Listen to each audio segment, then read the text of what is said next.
Buonasera, buonasera e benvenuti nella mia cucina, la cucina di A Tavola con Silvia. Questa sera farò una ricetta che amo da morire. È una ricetta non mia, me l'ha data Enza Sguera, che è una mia carissima amica di Facebook. Non ci conosciamo, ma ci vogliamo tanto bene da lontano. Ed è la ricetta del pane ebraico. Ovviamente io non potevo non modificarla un pochino, che stiamo scherzando. Quindi chi fa la ricetta originale ci perdoni, però un pizzichetto. Io so terribile, lo so proprio terribile. E poi il mio professore mi diceva sempre, io è la vacca di Giove. Io invece dico sempre io, infatti, io. Vabbè, Andiamo avanti. andiamo avanti, scusate. Allora, di cosa abbiamo bisogno? Abbiamo bisogno di 600 grammi di farina. Questa è metà Manitoba, quindi 300 Manitoba e 300 00. E questa è la prima modifica. Poi abbiamo bisogno di 100 ml di acqua calda, insomma lievita, e mezzo cubetto di lievito. E questa è la seconda modifica, che io ne ho messo di meno, che andrò a sciogliere immediatamente, eccolo qua, nell'acqua. 3 cucchiaini di zucchero, che andrò ad unire ovviamente al lievito all'acqua. 50 ml di olio di semi, un uovo, un cucchiaino di sale e 150 ml di latte scremato. Questi gli ingredienti per la base di questo fantastico pane ebraico. Questa è un'altra modifica ancora, e qua c'è da parlare un pochino. Voi provate le olive del gruppo Caro.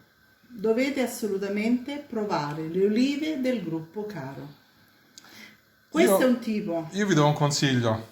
Andate sul loro sito gruppocaro.com, vi iscrivete alla newsletter, nome, cognome e mail, basta così, e vi arriva subito un buono sconto per comprare i loro prodotti. Questo è un altro tipo ancora. Queste addirittura sono farcite al limone. Ora io sto aspettando di usare queste fantastiche olive per fare un'altra ricetta che farò A breve. appena fa un pochino più caldo. Comunque, torniamo a noi. Allora, planetaria, io userò la foglia, non il gancio. Vado a mescolare intanto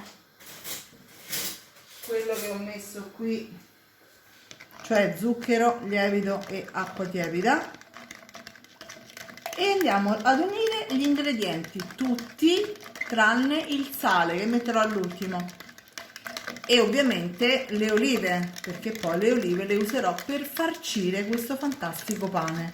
Non vado a mettere le olive così, diciamo sparse, le vado a mettere nel pane, ok? Lo farcirò. Quindi ci vediamo appena ho messo tutti gli ingredienti in planetaria e impastati. Quindi appena abbiamo qui l'impasto ci vediamo qua e poi continuiamo il video. A dopo. A dopo. Eccolo qua, l'impasto è pronto. A questo punto guardate come deve essere, elastico, leggermente appiccicoso, però deve essere così. Questo lo facciamo, lo mettiamo nel frigo. Anche questa è un'altra cosa diversa dalla ricetta che mi ha mandato Enza. Perdonami Enza, ma io sono fatta così, le prendo, le stravolgo totalmente, lo copriamo con la pellicola e lo mettiamo nel frigo a lievitare fino a domani mattina. Tutta la notte. Tutta la notte, sì, ebbene sì. E allora ci vediamo domani mattina. Ci vediamo domani mattina. Ciao ciao.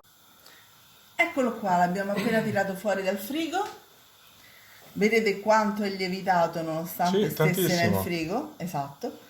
Allora a questo punto io lo lascio una mezz'oretta a temperatura ambiente e poi lo andrò a lavorare, ok? Quindi ci rivediamo tra una mezz'oretta. Allora, eccolo qui. Ovviamente adesso lo andremo a stendere, a farò delle strisce e le imbottirò con queste fantastiche olive del gruppo Caro. Eh sì, queste le olive nere condite. Esatto. Allora, Guardate quante belle bolle. metto l'impasto sul tavolo, già ovviamente disinfettato, eccetera, eccetera. Guardate che bei fili, guardate. È bellissimo. È ancora un pochino freddo, quindi lo vado a lavorare prima un pochino con le mani, proprio per scaldarlo. Raccolgo tutti quanti i pezzettini che non si lascia niente. Ecco qui. Mettiamo un niente di farina, proprio una appena una spolverata.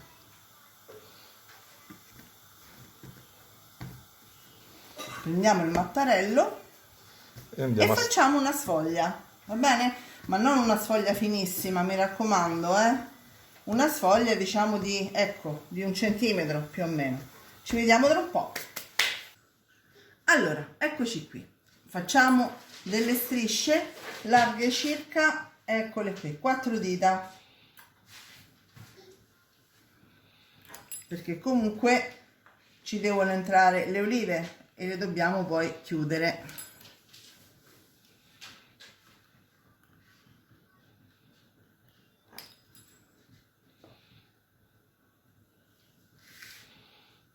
Voilà.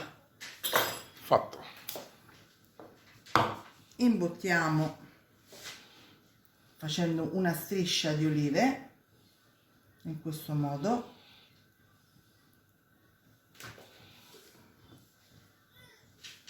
e le andiamo a chiudere. Ok, facciamo per tutte le strisce la stessa cosa. Ci vediamo tra un attimo. Rotolino. Esatto, le pensiamo. A dopo. A dopo. Allora, questi sono i famosi salsicciotti o salamotti o quello che volete voi. Vedete? Sono tutti quanti pronti, ben sigillati. Comunque, ecco, vedete bene se c'è qualche piccola imperfezione, l'andate a richiudere piano piano con molta semplicità, proprio tranquillità, e tanto comunque in lievitazione e poi in cottura vi si apriranno, è normale, ok? Dando però quel bel disegno con le olive. E adesso andrò a prendere un foglio di carta da forno e andrò a comporre la mia scultura di pane. Ci vediamo tra un attimo. Allora, eccoci qua. Sono 2, 4, 6, 8 salamotti e uno centrale. Perché quelli lunghi li hai divisi in 2. Certamente, li ho divisi in 2. La parte, diciamo, suturata, sì, quella dove abbiamo appiccicato, mettetela sempre sotto, ok? Quindi così evitiamo altre, diciamo, fuoriuscite, troppe fuoriuscite, ok?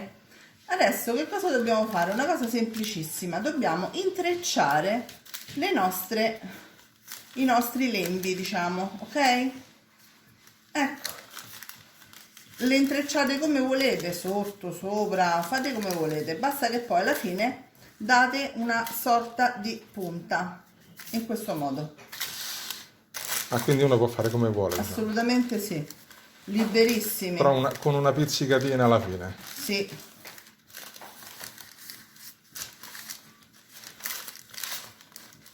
Ognuno può sistemarle come crede. Sembra un po' dei trecce di mozzarella, sì. Sì, perché vedete come si sono già gonfiate, già sono lievitate. Ecco qui.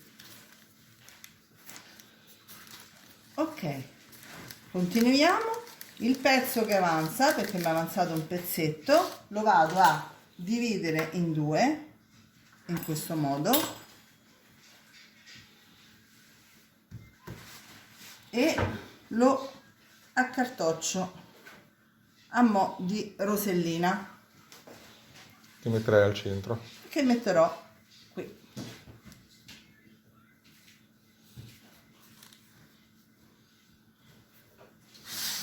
E fatto questo, bisogna... Fatto questo aspettiamo una mezz'oretta, dopodiché possiamo infornarlo a 180 gradi per circa 40 minuti, forno statico. Ci vediamo a forno spento. Ci vediamo a forno spento. A dopo. A dopo.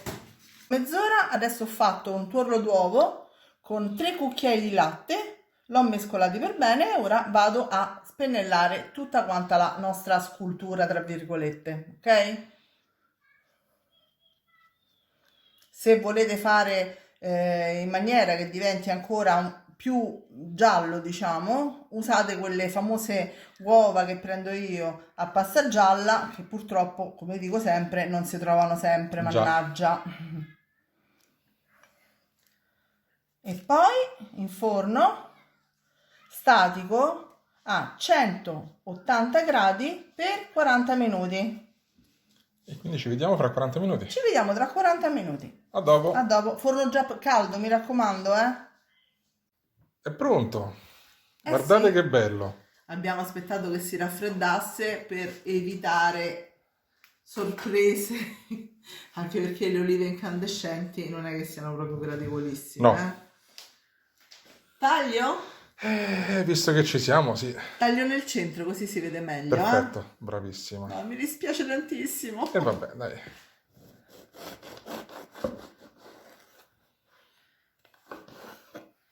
Eccolo Che qua. bello. Guardate com'è soffice. È sofficissimo. Mettilo in posa, faccio vedere. Lo metto in posa? Sì, Perché? perché così vediamo com'è. Ah, Bellissimo. Ora un pezzettino per cortesia, così sì. posso fare il mio famoso assaggio che ormai Famoso. è famoso in tutti tutto il chiedono. mondo. Certo. Tra un po' anche il nostro amico Antonino Cannavacciuolo ce la chiederà. Sì. Guardate che bello. Questa parte qui mangio. Adesso avvisa anche quale parte mangia. È buonissimo. Le olive sono spettacolari. Certo. Brava. Brava. Sapevo io di certo, sì. E brava. E grazie. Ragazzi, dateci il vostro parere. E che altro dire? Ci vediamo alla prossima ricetta. Alla prossima. Ciao a tutti. Ciao ciao.